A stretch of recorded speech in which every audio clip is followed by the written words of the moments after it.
Hola, muy buenas tardes. Les damos la bienvenida a un evento académico más del Museo de la Mujer. El Museo de la Mujer es parte de la UNAM, está coordinado por la Federación Mexicana de Universitarias. A nombre de la doctora Patricia Galeana, su fundadora y su directora, les doy la bienvenida. Estamos en la parte nueva, en una nueva sala de exposiciones, y se abrieron dos nuevas salas en esta reinauguración y ampliación. Una que trata sobre derechos político-electorales de las mujeres, el Frente Único Pro Derechos de las Mujeres, y otra sala donde hay un recorrido por las 4 olas del feminismo. Entonces, bueno, les invitamos a que nos visiten aquí en el museo, en el Centro Histórico de la Ciudad de México, en la calle de Bolivia número 17, o que visiten a través de las redes, de la página de Facebook, de Instagram, de Twitter. Y bueno, pues hoy tenemos una sesión más de nuestras sesiones mensuales del grupo que se ha autonombrado Feminismos Críticos de las Colonialidades, prácticas comunitarias de construcción de espacios, saberes y afectos. Y hoy nos da muchísimo gusto tener como invitada en este conversatorio, en este intercambio de ideas, de propuestas, a la doctora Verónica López Nájera, que nos propone el tema aportes de los feminismos descoloniales a los feminismos críticos. Y pues te agradecemos muchísimo, Verónica López Nájera, que estés hoy aquí con nosotras. Es un honor tenerte aquí, poder conversar contigo. Voy a presentar a Verónica. Ella es doctora en estudios latinoamericanos por la UNAM, es profesora investigadora titular a tiempo completo, adscrita al Centro de Estudios Latinoamericanos en la Facultad de Ciencias Políticas y Sociales de la UNAM. Entre sus últimas publicaciones se encuentran la coordinación del libro colectivo de lo poscolonial a la descolonización, Genealogías Latinoamericanas, versión electrónica.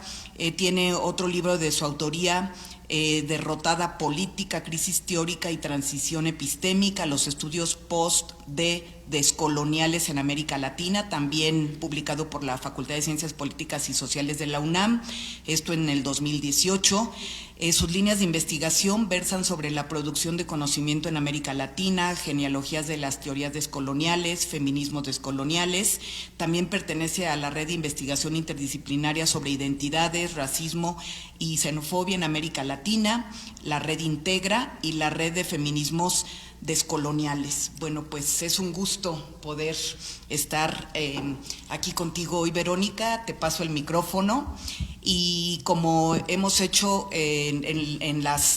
esta es la cuarta sesión que nos reunimos, como hemos hecho en las 3 anteriores, pues tú expone el tiempo que tú quieras ocupar y luego vamos a tener un intercambio con con integrantes de este grupo y luego abrimos tanto a preguntas del público como quienes estén siguiéndonos por las redes. Okay. Muy bien, pues muchas gracias, buenas tardes a todas las presentes. Para mí es también un honor y un placer estar en esta tarde acompañándonos, proponiendo este conversatorio. Además, he visto algunas de las sesiones que han realizado y me han parecido fascinantes, y además el espacio, el museo, que yo honestamente no conocía, es un lugar bellísimo. Si pudieran ver lo que yo estoy viendo, estarían maravilladas y estimuladas, porque el espacio en sí mismo es precioso. Y bueno, pues estoy muy contenta, gracias Lourdes, gracias a Cintia también, que fue de las convocantes, y a las compañeras con las que vamos a conversar en la mesa. Entonces, bueno, pues un ejercicio muy necesario en esta coyuntura muy particular de los feminismos que estamos viviendo en los últimos años, ¿no? A mí me gustaría quizá plantear un poco la genealogía de los feminismos descoloniales, que es una discusión que ha empezado a tener muchísima relevancia, sobre todo en el ámbito de la teoría feminista, y que se están recuperando muchas ideas, pero que sobre todo ha sido apropiada por muchas colectivas feministas, ¿no? Hay prácticamente en toda la región, en América Latina y el Caribe, hay mujeres que se asumen como feministas descoloniales, que están militando desde estos, que tienen prácticas comunitarias, colectivas, que proponen trastocar el sistema capitalista colonial, patriarcal, etcétera, y ha generado como mucho interés, ¿no? Yo sobre todo participo desde la pandemia en espacios académicos, porque la movilidad se restringió de manera significativa y bueno, en los espacios académicos es algo que constantemente surge, ¿no? La pregunta de, bueno, ¿y qué son los feminismos descoloniales? ¿De dónde vienen? ¿Es lo mismo el feminismo poscolonial que el decolonial, que el descolonial, ¿no? Hace poquito participé también en un diplomado de feminismos del sur y del sur global y una de las preguntas así importantes que atravesó muchas de las sesiones fue precisamente qué son los feminismos descoloniales, ¿no? ¿De dónde vienen? Entonces, quizá me gustaría como empezar haciendo como este planteamiento de qué son o qué podemos entender como feminismos descoloniales y después me gustaría, a través de 3, 4 autoras que yo ubico que son como claves en esta discusión, plantear conceptos que son estratégicos y que considero que contribuyen a la agenda de un feminismo crítico, ¿no?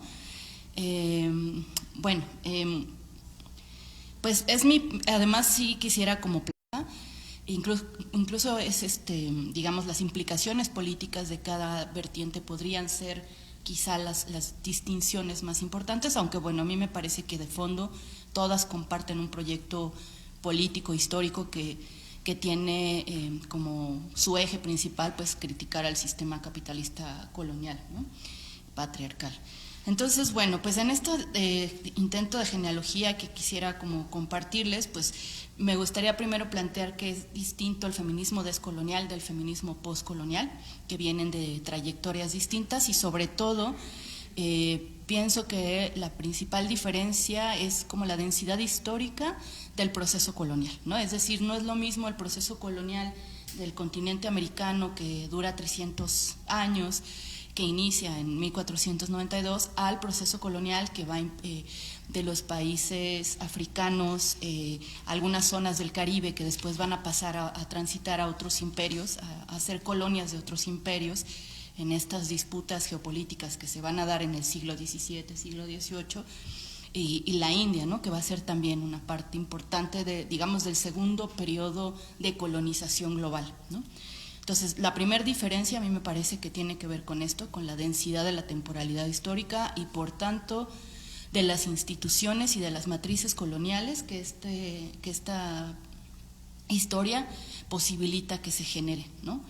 Entonces, el feminismo poscolonial es particularmente aquel que proponen autoras que vienen de países o de naciones que fueron colonizadas durante este segundo periodo, ¿no? Digamos, las más conocidas son Gayatri Spivak, Chandra Mohanty, Oyeron Oyegumi, ¿no? Pero hay muchas otras autoras que pertenecen, digamos, a países que son resultado del segundo momento histórico de colonización, ¿no?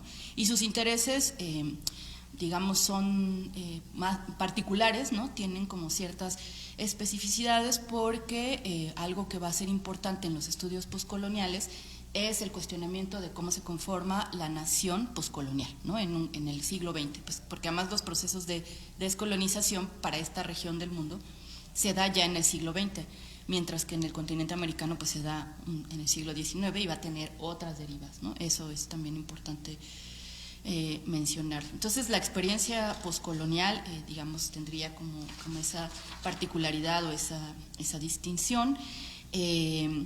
Y de las autoras que más se han podido traducir al español o que conocemos o que hemos podido leer, pues están Spivak, que también forma parte del grupo de estudios subalternos de la India, que es este grupo de historiadores marxistas neogramscianos que hacen una crítica muy importante a la historiografía tradicional, tratando de hacer una lectura precisamente que va a cuestionar el hecho colonial.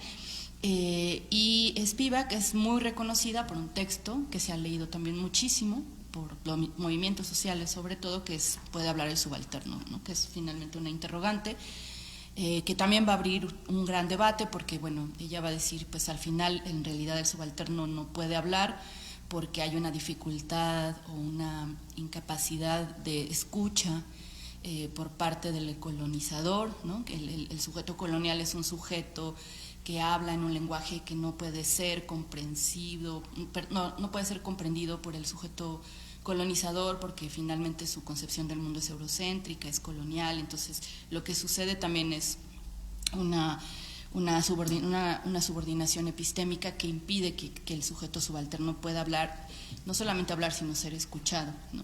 No en el sentido literal de hablar, sino en un sentido mucho más filosófico. Eso es lo que ella va a decir. Entonces se comete una violencia epistémica, ¿no? Al momento en el que se constituye el sujeto colonial como sujeto otro, pues se está constituyendo una violencia epistémica, ¿no? Esa va a ser como una clave importante en Spivak. El segundo aporte que a mí me parece interesante es el de Chandra Mohanty, en un texto también que se publica en el 85, ambos textos se publican, así no mal recuerdo, en el 85.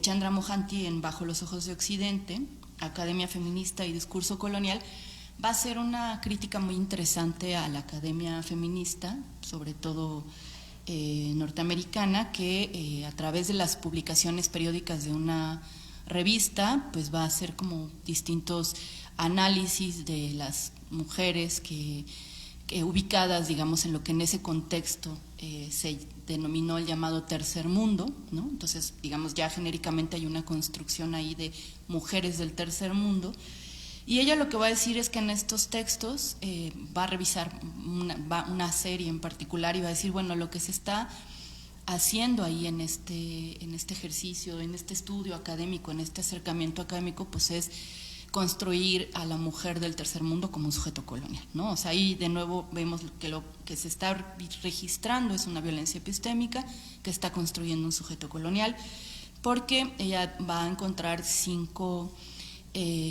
características o formas a partir de las cuales las mujeres del tercer mundo son representadas, ¿no? Son sujetas que no tienen agencia política, son sujetas que siempre son pobres, son sujetas que viven violencia doméstica, son sujetas dominadas por el yugo de la religión y de la familia, y son sujetas también subordinadas por los programas de desarrollo económico, ¿no? Entonces, bueno, después de esta discusión que ella va a plantear, años después va a escribir otro texto, que es una revisión de lo que ella va a plantear en este primer artículo, que se llama De vuelta a Bajo los ojos de Occidente, en donde va a ser como una apuesta un poco más, digamos, cuidadosa quizá en algún sentido, tratando de responder a algunos malentendidos que se generan con este primer texto, y va a ser una invitación a construir alianzas políticas entre mujeres, ¿no? O sea, a no quedarse o no restringir la crítica a la construcción del sujeto colonial, sino a la necesidad de construir redes y estrategias políticas de organización de las mujeres, ¿no? Sobre todo en un contexto en el que pues ya estamos viviendo en los 90s, 2000, pues el embate del neoliberalismo, donde hay una desestructuración muy significativa del discurso feminista crítico, donde hay una cada vez más fuerte presencia de organizaciones, las llamadas ONGs, ¿no? Con ciertas políticas, ¿no? que lo que hacen es como bajar ciertos lineamientos o políticas muy particulares que responden a políticas del desarrollo, a concepciones capitalistas, en fin. Y bueno, es en ese contexto en el que Chandra va a hacer estas 2 propuestas. Una tercera autora que me gustaría rescatar de lo que se considera el feminismo postcolonial es Oyeronke Oyegumi, que es una socióloga que escribe un texto muy bonito que se llama La invención de las mujeres, una perspectiva africana sobre los discursos occidentales de género, y ella va a hacer ahí un interesante estudio, reconstrucción de su propia comunidad, los yorubas, ¿no? Y ella va a plantear que en el momento de la transición epistemológica con la colonización, cuando inicia el proceso de colonización, va a haber sobre todo, bueno, entre muchas otras cosas, la creación de nuevas instituciones, de nuevas formas de trabajo, de nuevas relaciones sociales. Algo que va a ser muy importante va a ser la imposición de categorías occidentales, y en ese sentido la categoría de género, que va a ser vista como cuerpo biológico binario, va a implicar en el fondo una imposición de una concepción biológica que en realidad está operando como una ideología. Y por lo tanto lo que ella va a plantear es que el constructo de género no puede separarse del determinismo biológico, ¿no? Y por tanto, cuando estamos hablando de biología, cuando estamos hablando de sexo y cuando estamos hablando de género, siempre lo estamos haciendo digamos, en el marco de esta construcción binaria, ¿no? Por eso ella va a decir, es una biológica, ¿no? Entonces, esta categoría de género que se va a plantear, que se va a instaurar y que después se va a convertir en una categoría constitutiva y explicativa de las relaciones sociales, en realidad es una categoría con aspiraciones universales y atemporal, y que lo que va a hacer, pues al final de cuentas, pues es una imposición de otras formas de entender el género, otras formas de vivir el cuerpo, otras formas de las relaciones sociales que van a ser, digamos, invisibilizadas por esta concepción, por lo que va a implicar el género, ¿no? Por el potencial biológico que tiene el concepto, la categoría de género. Entonces, bueno, a mí me parece que esas tres claves de lectura de los feminismos postcoloniales son sumamente interesantes o importantes y hay que tenerlas como presentes. Por un lado, la violencia epistémica, por el otro, la dificultad de la autorrepresentación de las mujeres, que es lo que va a plantear Chandra Mohanty, y finalmente esta idea del el género como un constructo biológico que instituye una sola forma de entender el género, una sola forma de relación de los cuerpos que se sostiene de esta idea binaria, ¿no?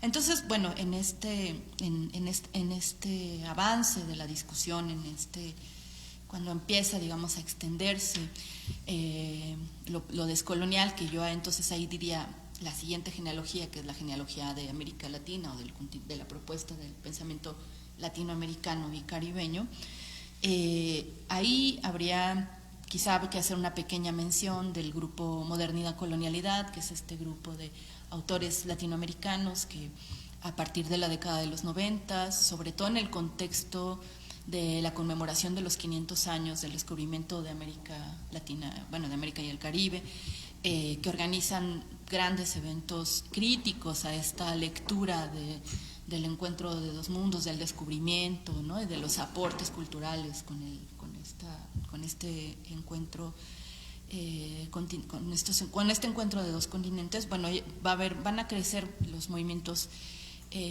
digamos, de rechazo, de cuestionamiento a este relato único, ¿no? De que el proceso de colonización fue o solamente tuvo una dimensión positiva, ¿no? de un mestizaje cultural que benefició a todos, ¿no? La riqueza cultural de la que siempre se habla. Y bueno, estas lecturas van a ser críticas a este posicionamiento, y va a haber un grupo importante de pensadores latinoamericanos, algunos que viven en los Estados Unidos, que trabajan desde esas academias, que van a empezar digamos, se van a incorporar a esta discusión y van a empezar a pensar desde ahí, ¿no? A convertirse en un proyecto o en una red de investigación y estudio específicamente para problematizar esto. Y Aníbal Quijano, que es un sociólogo peruano, va a aportar a esta discusión el concepto de colonialidad del poder, ¿no? Y bueno, no me voy a extender ni voy a ponerme ahorita a definir lo que es la colonialidad del poder, digamos en términos muy generales, quizás solamente decir que es una forma de organización del poder, es un patrón de poder, va a decir Aníbal Quijano, que se funda desde el descubrimiento, conquista y colonización de América. Es un proceso de larga duración que inicia en este momento, pero que recién con el proceso de globalización es que se puede entender en todo su despliegue histórico, ¿no? Esa es una clave importante, porque a veces se cuestiona mucho lo del colonialismo y bueno, dicen, pues ¿cómo vamos a seguir en el mundo colonial? Ya fueron las independencias, ya pasaron 500 años, no estamos en las mismas condiciones. Por supuesto que no, Quijano lo habló y lo desarrolló de muchas maneras. Es un proceso histórico progresivo que inicia en ese momento y que se va a ir extendiendo o desplegando históricamente, ¿no? Y en este patrón de poder del que habla Aníbal Quijano está constituido por 5 grandes dimensiones que articulan lo social. Una es la dimensión política, otra es la dimensión subjetiva o del conocimiento, la tercera es la dimensión de la naturaleza, que Quijano va a incorporar en sus últimas reflexiones, la cuarta es la dimensión del trabajo y la quinta es la del género, ¿no? Y en muchos textos él va a decir, bueno, pero el género es tan importante como la raza, porque la raza es un concepto explicativo, articulador, constitutivo de la modernidad en Aníbal Quijano, ¿no? Entonces no se puede entender la raza, sin el género y sin la clase, ¿no? Entonces ahí hay como una matriz conceptual que constituye toda esta propuesta de Aníbal Quijano. Ahora, el feminismo descolonial que se gesta al interior de esta discusión, precisamente lo que va a hacer es plantear una crítica a la forma inicial en la que Aníbal Quijano va a entender el género, porque él en muchos textos va a hablar de género en sentido binario, es decir, hombre-mujer, ¿no? O va a plantearlo en términos de la familia burguesa, ¿no? En algunos textos lo va a escribir de esa manera, familia, ¿no? Va a entender la relación de género, digamos, materializada en la forma familia, ¿no? Esa es como la lectura que hace Aníbal Quijano. Y María Lugones, que es también una feminista argentina radicada en los Estados Unidos, que va a hacer una importante contribución al feminismo descolonial, va a ser la primera que le va a contestar a Aníbal Quijano en un texto también muy conocido que se llama Colonialidad y Género, y ahí ya va a hacer una serie de especificaciones y discusiones directas con Aníbal Quijano, y al final ella va a decir lo que necesitamos hacer es extender la propuesta de la colonialidad del poder e integrar en toda su complejidad lo que implica el género para las relaciones coloniales, ¿no? O para la colonialidad del poder. Entonces, lo que va a plantear María Lugones, pensando en esta extensión de la formulación, es que lo que se registra con el descubrimiento, conquista y colonización es la creación de una colonialidad, o de un lado claro visible del género y de un lado oscuro invisible, ¿no? El lado claro visible pues sería aquel que representa, responde y en el que se encuentran, ¿no?, aquellos sujetos que son los sujetos de la modernidad colonialidad, ¿no?, los sujetos blancos, europeos, capitalistas, cristianos, varones, ¿no?, incluso las mujeres blancas que pertenecen, digamos, a estos sectores sociales que, aunque viven en relaciones de asimetría con los varones blancos, están de una u otra manera representadas o cobijadas o reconocidas por esta dimensión clara visible, ¿no? En el lado oscuro oculto estarían entonces los sujetos coloniales que viven procesos de deshumanización, como lo va a plantear Fanon en Piel Negra, Máscaras Blancas. Son sujetos, digamos, dimensiones del género o de la constitución de la sexualidad que generalmente se van a establecer a través de relaciones de violencia. Es en donde se va a constituir sobre todo un sector, digamos, que es sujeto o que es deshumanizado en este proceso colonial y que no tiene la posibilidad de autorrepresentarse, que sus prácticas sexuales no son reconocidas, que sus formas de relación de género tampoco, ¿no? Entonces, en Lugones es muy importante reconocer esta doble dimensión de la colonialidad del poder, o específicamente de la colonialidad del género, ¿no? Es decir, ahí ya nos está ayudando a entender que el problema de género es mucho más amplio y que no es una cuestión binaria, es decir, que no se resuelve con la igualdad de cuerpos o sujetos reconocidos como hombres y como mujeres, sino que la problemática de género es aún mayor y más compleja, ¿no? Y bueno, para eso va a utilizar varias autoras que han estudiado las relaciones de género en sociedades consideradas premodernas, como la misma Oyeronki Oyegumi, que va a ser un referente en su texto.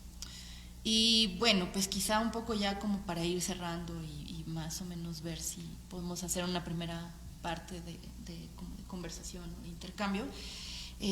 Otra autora feminista descolonial que yo creo que además se ha convertido en un referente importante en las movilizaciones de la última emergencia de los feminismos, pues es Rita Segato, ¿no? Ella tiene una lectura muy, digamos, muy potente para entender el problema de la violencia de género. En particular a mí esa es la que más me interesa y la que más he trabajado, porque digamos que desde algunas otras lecturas feministas la violencia de género es vista como el resultado de la diferencia sexual, ¿no?, o de la desigualdad o de las asimetrías entre hombres y mujeres, ¿no?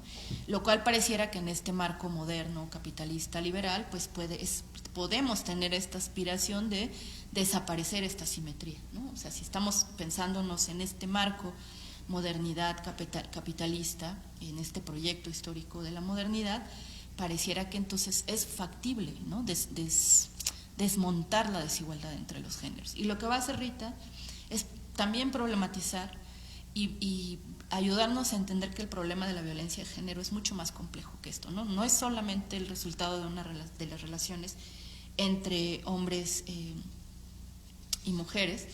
Ella lo que va a plantear, digamos, en distintos trabajos, pero empieza con esta reflexión en este texto que escribe cuando le invitan a pensar el tema de los feminicidios en el caso de las muertas de Juárez, y que de ahí, bueno, viene como todo su relato de lo que sucede en ese lugar y todo lo que le va a detonar hasta después en uno de sus más recientes trabajos cuando habla de la guerra contra las mujeres, ¿no? O sea, va a ir haciendo como toda una elaboración para tratar de problematizar justo esto, ¿no? Que bueno, tampoco la puedo como desarrollar en toda su complejidad, pero quizá las claves que quisiera como proponerles para pensar hoy tienen que ver con que la violencia contra las mujeres es como una de sus principales tesis o planteamientos, es que es la forma de mantener el dominio, la soberanía y el control sobre las mujeres entendidas como un territorio de conquista. Es decir, desde el hecho colonial, desde que inicia el proceso colonial, esta forma, este sistema de poder que Aníbal Quijano nombra colonialidad del poder y que después Lugones dirá es colonialidad del género. Rita Segato, también siguiendo las propuestas de Aníbal Quijano, pues va a decir este sistema de poder se sostiene sobre el ejercicio de soberanía sobre el cuerpo de las mujeres, ¿no? A lo que ella va a llamar como violencia expresiva. Ella va a decir, hay dos dimensiones de la violencia sobre las mujeres o de la violencia de género. Una es la violencia expresiva, que se somete o se comete sobre los cuerpos de las mujeres para expresar este control absoluto de los varones sobre otro cuerpo, que puede ser el cuerpo de mujer o que puede ser un cuerpo feminizado y que puede ser también el cuerpo territorio, ¿no? Por eso la extensión en este momento actual del capitalismo de la explotación de las tierras, el extractivismo, el despojo, ¿no? Porque son parte de este proyecto de sometimiento de la masculinidad capitalista colonial. Y hay otra dimensión, dirá también Segato, que es la violencia sobre el cuerpo de las mujeres también es un mensaje de comunicación entre los varones, que lo que posibilita es la constitución de la masculinidad. Es decir, hay un mandato de masculinidad que los hombres, los varones, a través de este ejercicio de la violencia sobre el cuerpo de las mujeres, están confirmando, ¿no? Entonces, no solamente es una forma de mantener la soberanía sobre el cuerpo de las mujeres, sobre el cuerpo feminizado, sobre el cuerpo territorio, sino también es una forma de comunicar a otros varones que se está cumpliendo con este mandato de masculinidad, ¿no? Y bueno, ahí una de las apuestas políticas en ese sentido de Rita Segato es restablecer el tejido comunitario que se ha ido desmontando, desestructurando con el proceso capitalista colonial, porque es en función de la protección o del cobijo que la comunidad tiene sobre las mujeres, sobre lo que la mujer representa en la comunidad, es que se puede mantener el proyecto de vida, ¿no?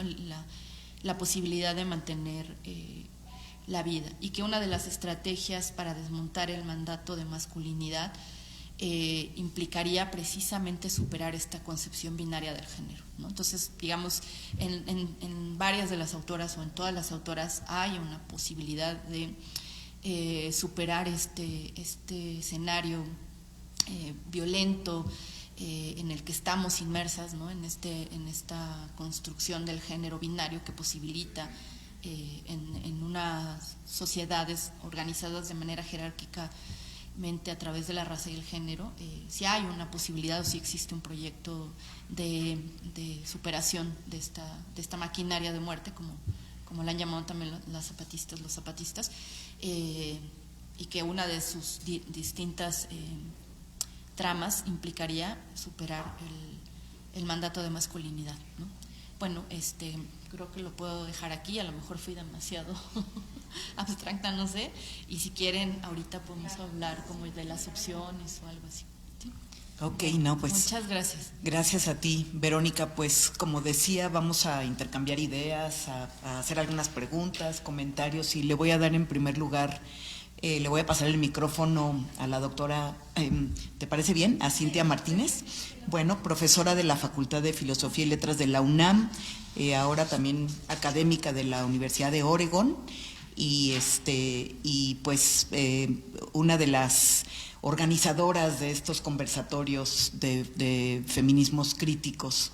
Adelante, Cintia. Bueno, primero, gracias, Verónica, por compartirnos el texto que nos mandaste, que a mí me gustó mucho, y una disculpa por venir un poco tarde. El centro es muy difícil de ver, estar corriendo en medio de los cosas para llegar más o menos bien y escuchando lo que venían diciendo en el evento cuando empezó. Entonces, bueno, yo creo que muchos comentarios, porque además la exposición fue extremadamente clara, concisa, ¿no? Muchas gracias por eso, por la precisión, y además porque pones en el centro, creo que a todas las autoras que yo amo, así, ¿no?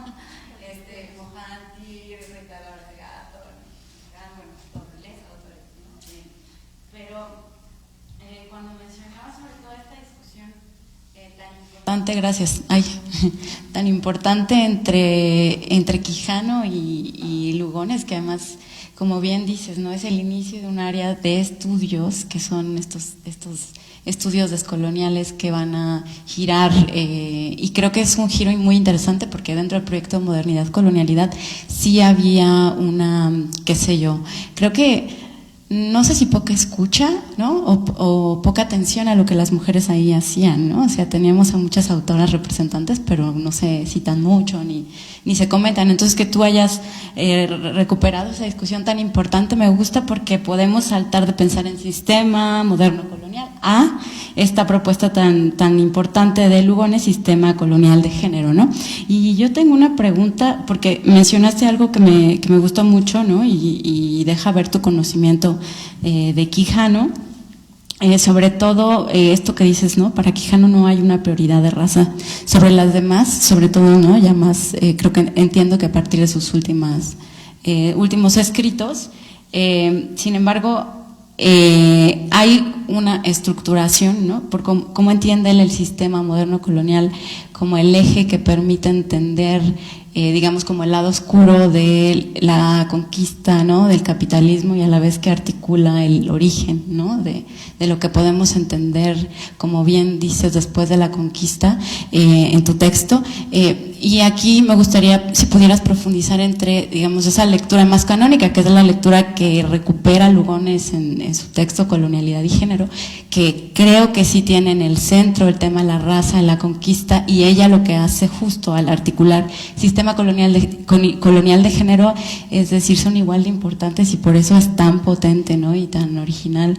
Entonces, si pudieras un poco llevarnos de la mano para mostrarnos esta otra vertiente más, digamos, sensible a los temas de el género de Quijano, porque bueno, se le ha leído un poco como bien dices, ¿no? No naturalizó los géneros, pensó en la familia burguesa y todo esto, pero quizá es una lectura un poco injusta. Entonces, bueno, esta recuperación que haces me parece muy interesante. Y bueno, a mí este texto que nos mandaste me gustó mucho. Quiero leer aquí la cita que hace la doctora Verónica.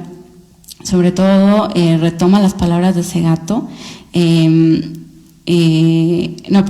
las palabras de Quijano expuestas en una de sus últimas conferencias antes de su muerte, en donde Quijano dice: hemos sido derrotados, ¿no? Y me parece que es un punto bien importante, porque a ese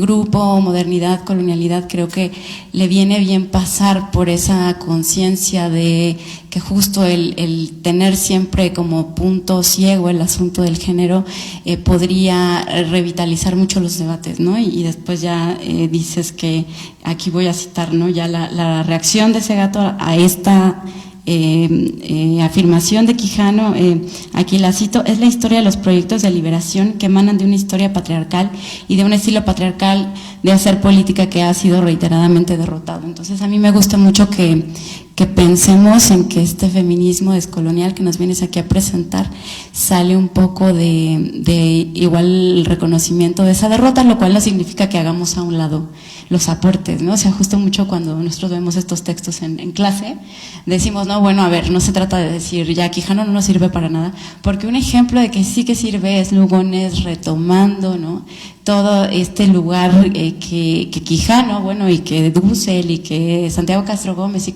los decoloniales pudieron mirar, y la crítica que representan, bueno, Occidente, ¿no?, a todo esto que nos permite entender cuál es el capitalismo moderno, ¿no? Entonces, bueno, por ahí yo celebro mucho que pongas en la mira esto, y bueno, por ahí va mi primera intervención y luego ya continúo. Gracias. Gracias, Cinta. Pues, ¿qué te parece si ahora intervienes tú, Montserrat Sánchez? Pues ella es egresada de la Facultad de Filosofía y Letras, de Estudios Latinoamericanos, ex consejera estudiantil y muy cercana junto con Brenda Medina, pues de los cambios que ha habido en la Facultad de Filosofía y Letras de la UNAM, ¿no? Con una visión estratégica de ir avanzando, y pues es un gusto que participes hoy, Montse.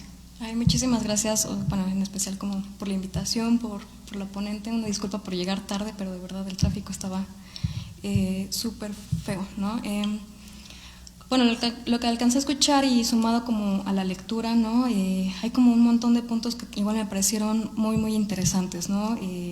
Como cuestión interseccional entre la relación entre género y raza, ¿no? Y cómo esto deviene en racismo, y al mismo tiempo el problema de clase, ¿no? Y aquí me voy a ver como bastante marxista, pero pensando como propiamente en América Latina,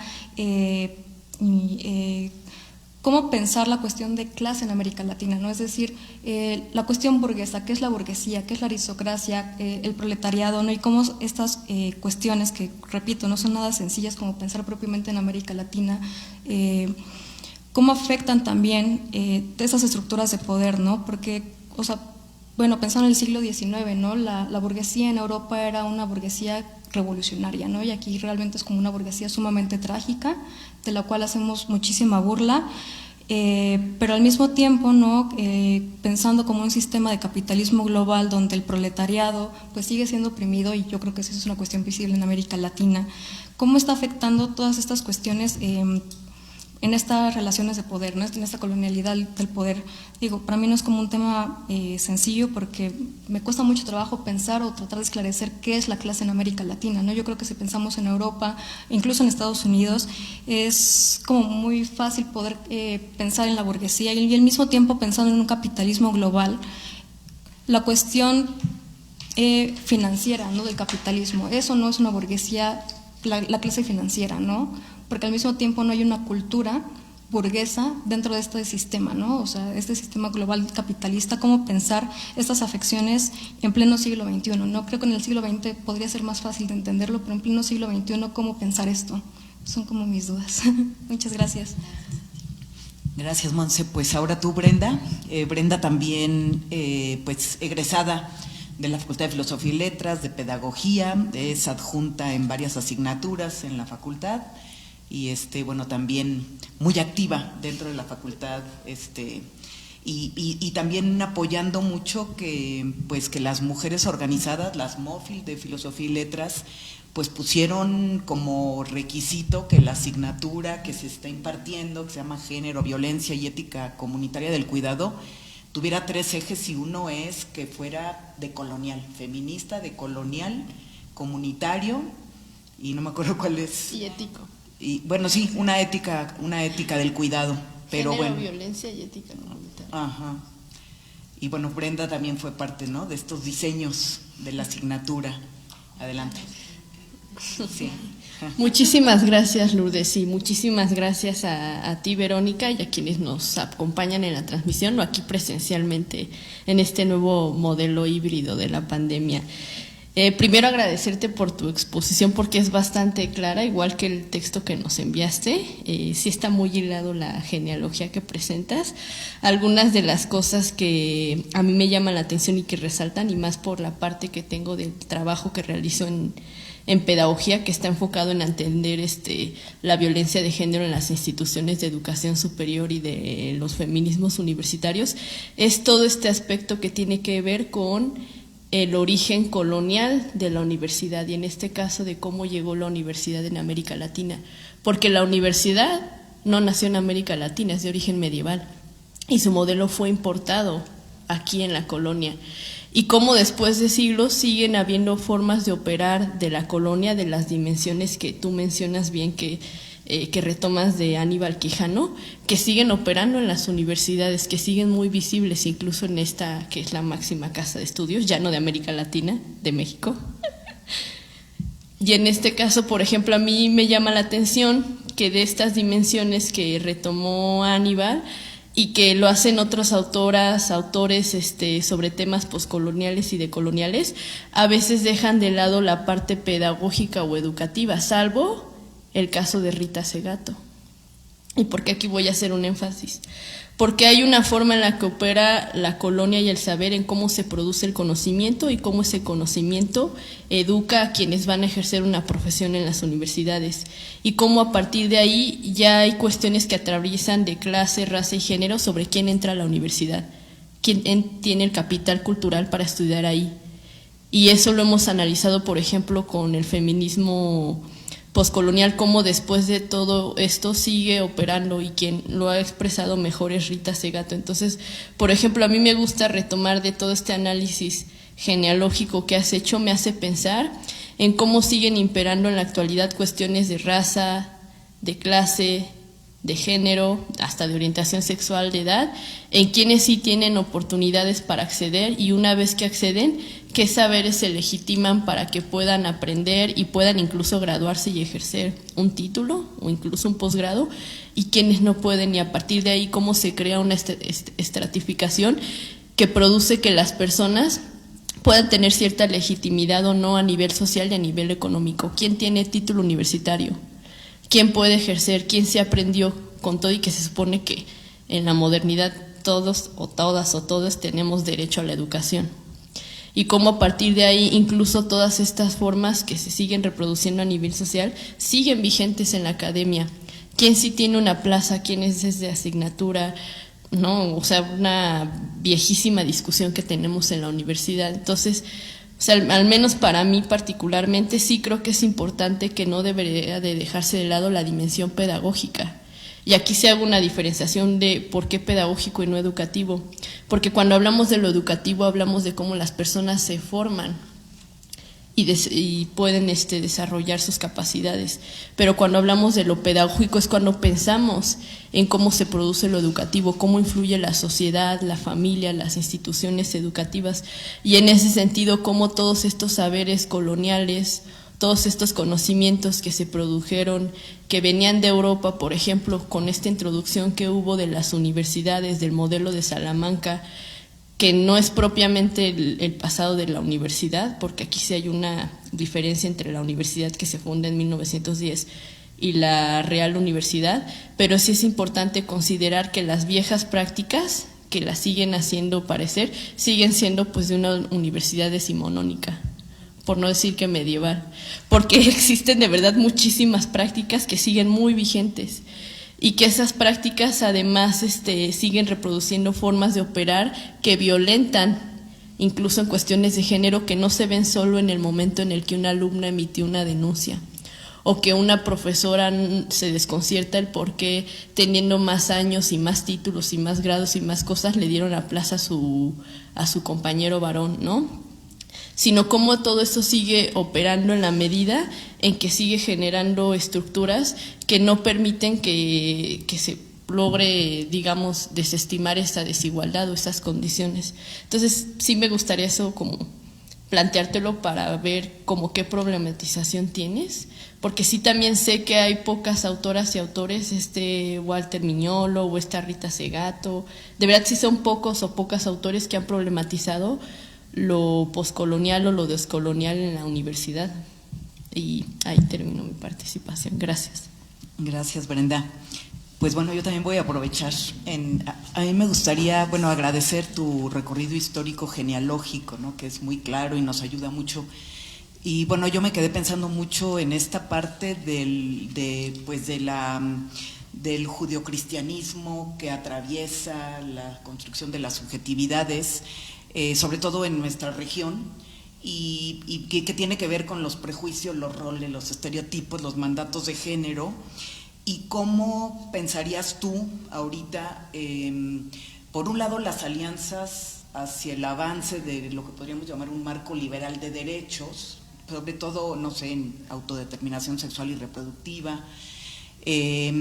Cuando nombraste a Mohanty, cuando habla de alianzas, me gustaría saber ustedes, ¿no? Karina Ochoa, Tur, teóricas mexicanas y teóricas de nuestra región, ¿qué piensan frente a estas alianzas o frente a estas estrategias de lucha en lo macropolítico, no sé, por llamarlo de alguna manera?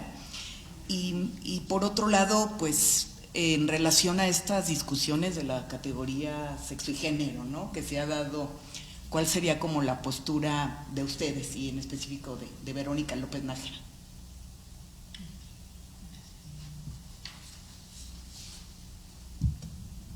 Muchas gracias por las preguntas y las reflexiones y los comentarios. Me gusta mucho. Voy a tratar como de hacer alguna aproximación a varias de las preguntas. Algunas creo que no las he pensado en realidad.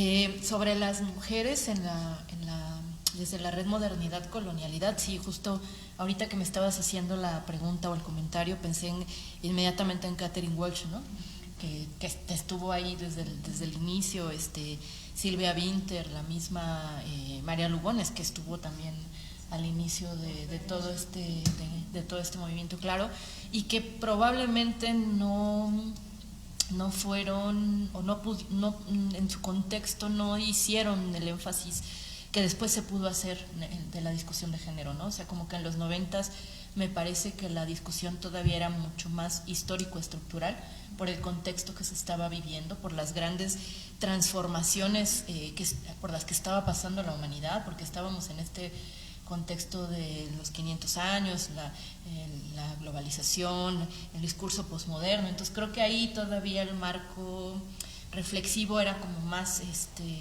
histórico-estructural, y después viene como esta apertura del horizonte reflexivo que permite que temas como el género, los movimientos sociales, la diversidad cultural, en fin, puedan ser observados ya de manera como mucho más cuidadosa y detallada.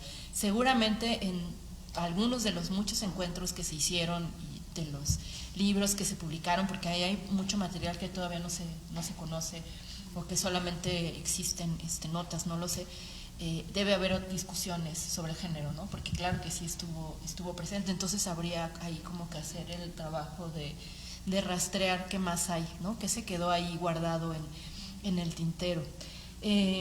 ¿Cómo aparece el tema en Aníbal Quijano? O sea, en su periodo reciente de colonialidad del poder, desde los quizá 89, 90, que es cuando empieza a hacer como esta formulación, primero pensando desde lo que él va a llamar la derrota política, la crisis de paradigmas, etcétera, y la necesidad de un nuevo horizonte de sentido histórico, que es cuando empieza a formular el problema de la colonialidad del poder.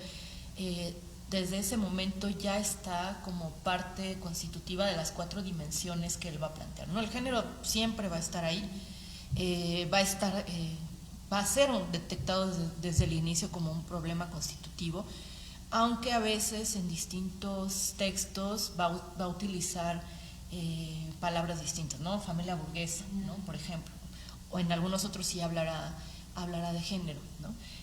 Dependiendo, yo creo que incluso de las lecturas o de los énfasis en particular que le interesa dar en los artículos que está escribiendo, porque además otra característica de Quijano es que no tiene un libro así escrito de manera sistemática, ¿no? Todos son como, sobre todo en el último periodo, son como ensayos en los que hay que estar haciendo como este trabajo de reconstrucción más como sintética para ir viendo, situando, ¿no?, la importancia de cada uno de los conceptos, cómo los está formulando, cuál es el desarrollo también histórico en su propia producción de pensamiento, ¿no? Entonces, bueno, también explorar la sola obra de Aníbal Quijano a mí me parece fascinante, ¿no? Y bueno, ahí hay expertazos, ¿no?, como muchos colegas y amigos que están en esa línea, entonces, pues bueno, ese trabajo ya se está haciendo.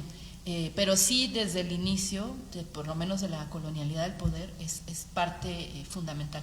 La dimensión que va a incorporar ya en los últimos años, es el de la naturaleza, curiosamente, ¿no? El del género sí está presente, el de la naturaleza es algo que va a incorporar ya al final.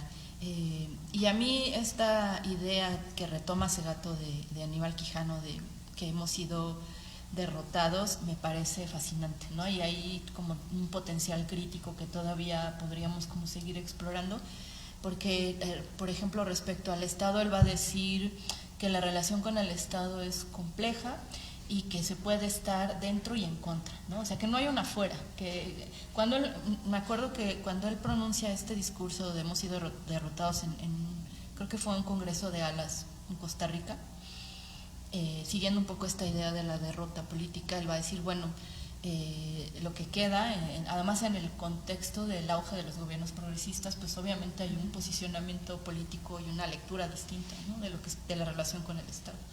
Entonces él va a decir hay que estar dentro y en contra, ¿no?, que creo que es una apuesta política vigente, habría que pensarla.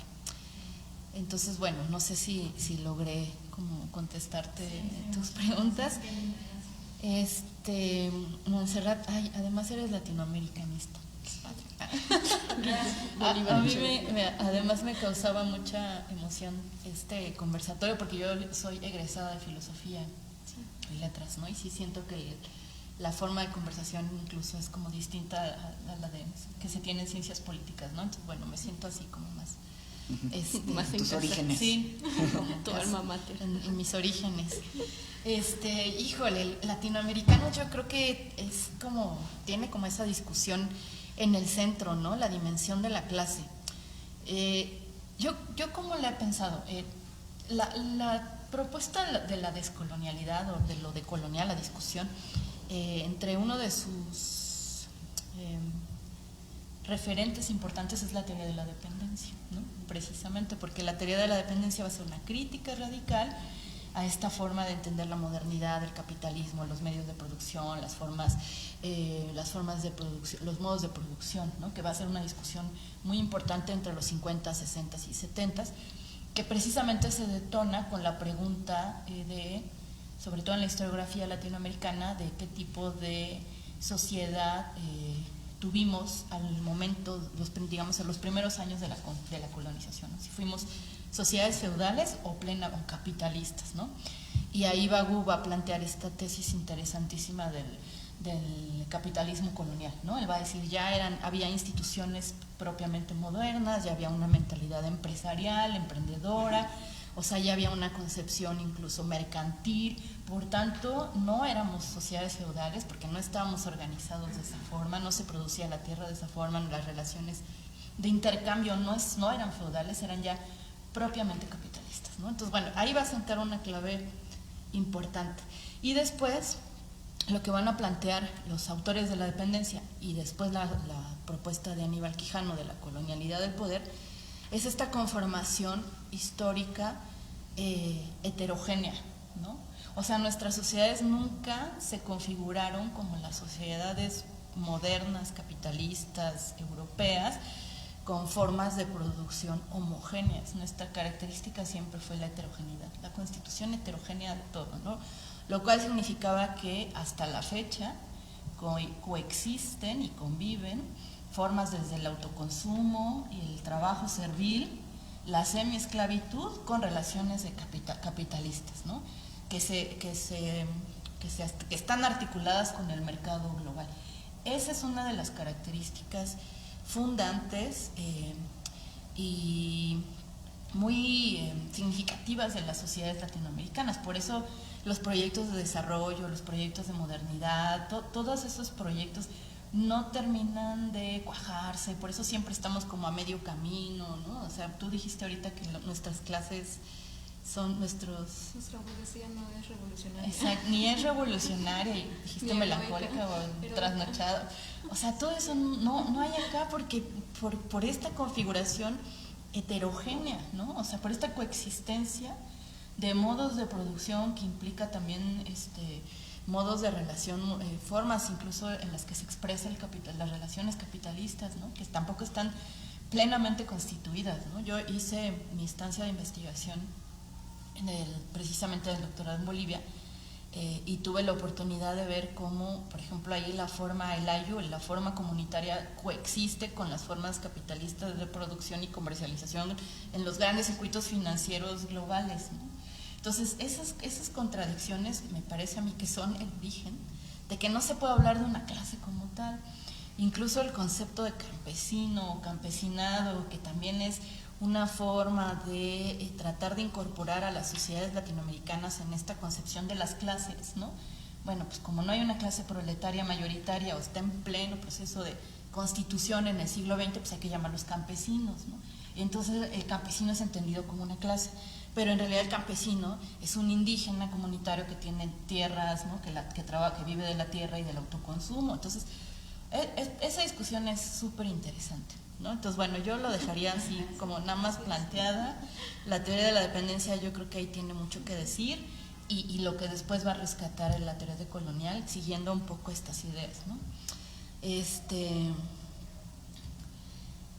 Ay, Brenda, la universidad es absoluta, profunda y radicalmente colonial, patriarcal, sí. Pensé inmediatamente en la figura del tribunal universitario. Súper medieval. Por no hablar Nosotras fuimos del tribunal.